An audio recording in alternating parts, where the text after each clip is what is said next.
श्री कृष्ण कहते हैं, खेल तो चलता ही रहेगा। सवाल यही है कि जीवन तुमसे खेल रहा है या तुम जीवन से। इंसान की आर्थिक स्थिति कितनी ही अच्छी क्यों न हो, जीवन का सही आनंद लेने के लिए उसकी मानसिक स्थिति भी अच्छी होनी चाहिए। जो व्यक्ति जितना अधिक शांत होता है, वह उतनी ही गहराई से अपनी बुद्धि का प्रयोग करता है। घमंड ना करो अपने रूप और रुपयों पर, क्योंकि मोर को भी उसके पंखों का बोझ कभी उड़ने नहीं देता। श्री कृष्ण कहते हैं, सही वक्त में पिए गए कड़वे घूंट हमारे जीवन को मीठा कर जाते हैं। रिश्ते हो या रास्ते, जब तक ठोकर नहीं लगती तब तक सही गलत का ज्ञान नहीं हो पाता। जिंदगी में कभी भी अपने किसी हुनर पर घमंड मत करना, क्योंकि पत्थर जब पानी में गिरता है तो अपने ही वजन से डूब जाता है। बहुत बोलने वाला इंसान अगर चुप हो जाए तो समझ लेना कि चोट बहुत गहरी लगी है।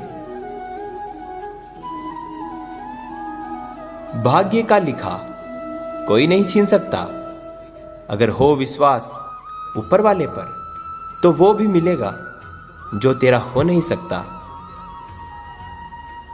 जिसने पहला कदम उठा लिया है, वो अंतिम भी उठा लेगा। कठिनाई पहले में ही है, अंतिम में नहीं। सुबह से शाम तक काम करके आदमी उतना नहीं थकता जितना क्रोध या चिंता में 1 घंटे में थक जाता है।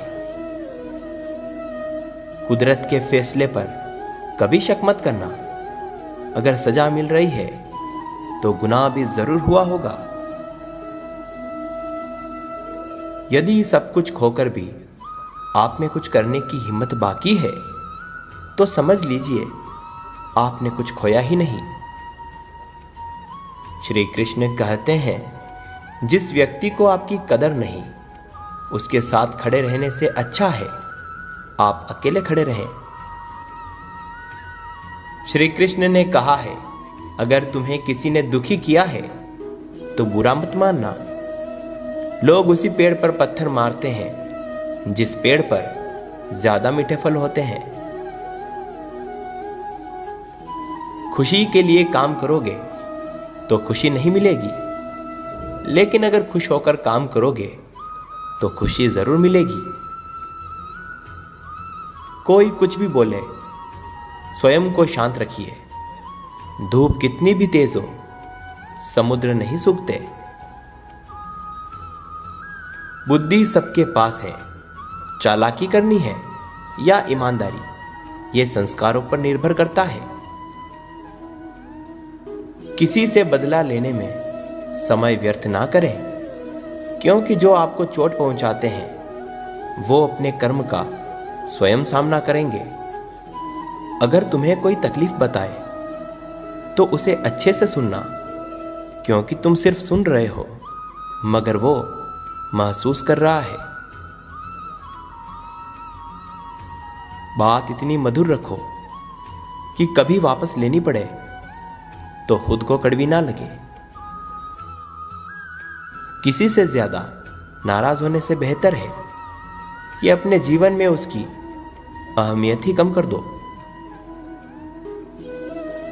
चंदन का वृक्ष जहां भी होता है, वह दूसरे पौधों में भी सुगंध पैदा कर देता है। दूध की संगति से पानी का भी भाव बढ़ जाता है। इसी प्रकार हम जिसकी संगत में रहते हैं वैसे ही बन जाते हैं। एक समय की बात है, एक धनी सेठ था, उसके एक बेटा था।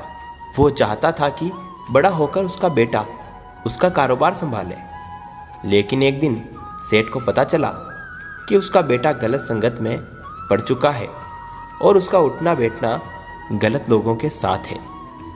सेठ के लाख समझाने पर भी और मना करने के बाद भी उसका बेटा उसकी बात नहीं मानता था।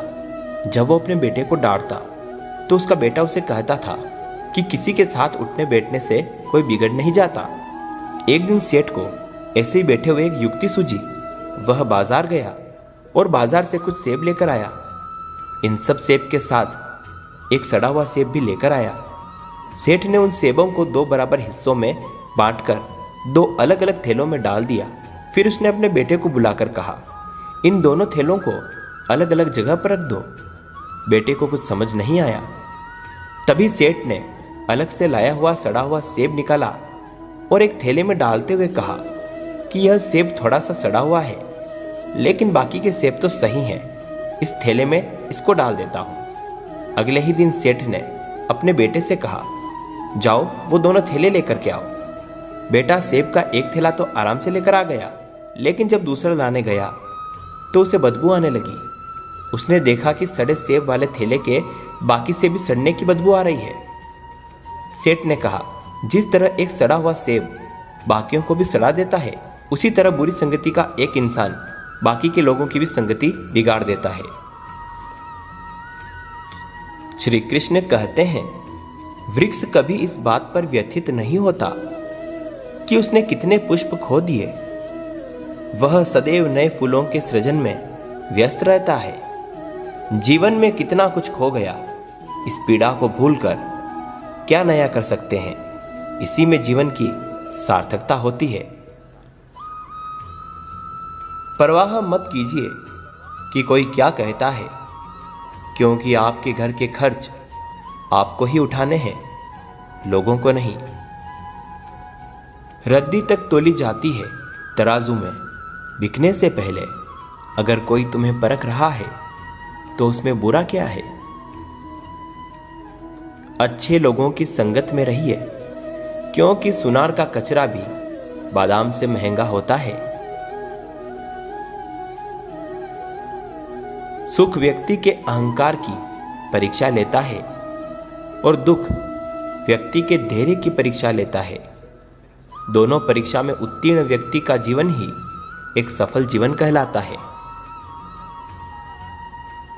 स्मरण रखें, किसी को धोखा देना एक कर्ज है जो आपको किसी और के हाथों एक दिन ब्याज सहित जरूर मिलेगा। कुएं में उतरने वाली बाल्टी यदि झुकती है तो भरकर बाहर आती है। जीवन का भी यही गणित है। जो झुकता है वह प्राप्त करता है। दादागिरी तो हम मरने के बाद भी जरूर करेंगे। लोग पैदल चलेंगे और हम कंधों पर। चेहरे के रंग देखकर दोस्त ना बनाना दोस्तों। तन का काला चलेगा लेकिन मन का काला नहीं। श्री कृष्ण कहते हैं, जो पिता के पैरों को छूता है वो कभी गरीब नहीं होता। जो मां के पैरों को छूता है वो कभी बदनसीब नहीं होता। जो भाई के पैरों को छूता है वो कभी गमगीन नहीं होता। और जो बहन के पैरों को छूता है वो कभी चरित्रहीन नहीं होता। जिंदगी में हमेशा सबकी कमी बनो, पर कभी किसी की जरूरत नहीं, क्योंकि जरूरतें तो हर कोई पूरी कर सकता है, पर किसी की कमी कोई पूरी नहीं कर सकता। जिंदगी की कमाई दौलत से नहीं नापी जाती। अंतिम यात्रा की भीड़ बताती है कमाई कैसी थी। कष्ट में डालने वाले तो कई खड़े होंगे, पर जो आपका साथ देगा वो परमात्मा से भी बड़े होंगे। नोट इकट्ठा मत करिए, बदल जाते हैं।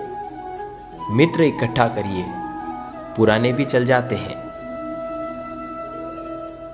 हमारे नेत्र हमें केवल दृष्टि प्रदान करते हैं, परंतु हम कहाँ कब क्या देखते हैं वह हमारी मन की भावना पर निर्भर करता है।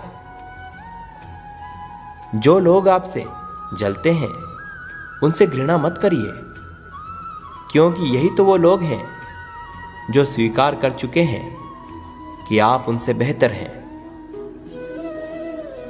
भाग्य कोई लिखा हुआ दस्तावेज नहीं, इसे तो रोज रोज स्वयं ही लिखना पड़ता है। रिश्ता चाहे कोई भी हो, हरा उतना ही रखो जितना वो खुद खरा हो। घमंड और पेट जब ये दोनों बढ़ते हैं, तब इंसान चाहकर भी किसी को गले नहीं लगा पाता। दुनिया में सबसे खुश वो लोग हैं जो ये जान चुके हैं कि दूसरों से किसी भी तरह की उम्मीद करना व्यर्थ है। कुछ लोगों को इज्जत रास नहीं आती, जब तक उन जैसा न बन जाओ उन्हें समझ ही नहीं आती। कभी टूटते हैं तो कभी बिखरते हैं, विपत्तियों में इंसान ज्यादा निखरते हैं।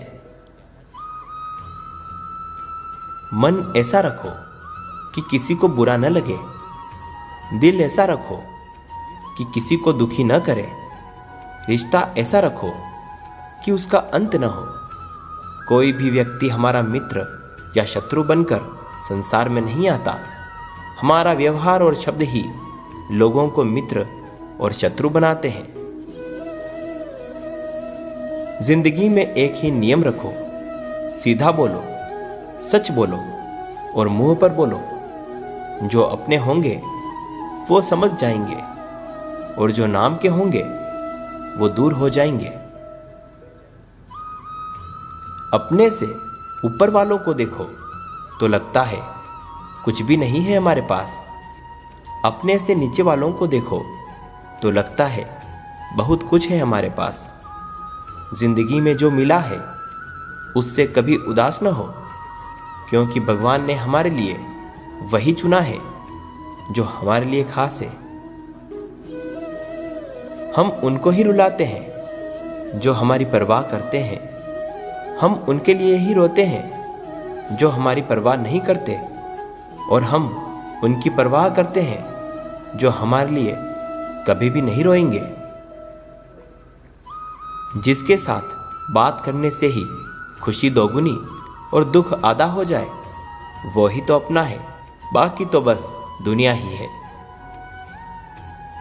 इंसान कितना ही अमीर क्यों न बन जाए, तकलीफ बेच नहीं सकता और सुकून कभी खरीद नहीं सकता। श्री कृष्ण कहते हैं, भिक्षा पात्र तो भरा जा सकता है परंतु इच्छा पात्र नहीं। यदि आप में संतोष है तो आपके पास परम सुख है।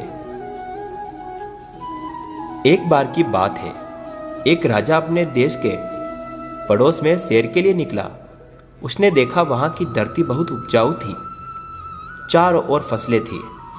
राजा मन में सोचने लगा कि कितना अच्छा होता यदि वह सुंदर और उपजाऊ क्षेत्र उसके राज्य में होता और वह उसका मालिक होता। उसी देश में एक धनी व्यक्ति रहता था। वह अपने कार्य में इतना अधिक व्यस्त रहता था कि उससे बाहर निकलने और घूमने फिरने की भी फुर्सत नहीं मिलती थी। उसका लंबा चौड़ा कारोबार था, ढेरों नौकर चाकर थे। वह भी उस दिन सैर करने निकला। वहीं पर एक अत्यंत खूबसूरत महल बना था।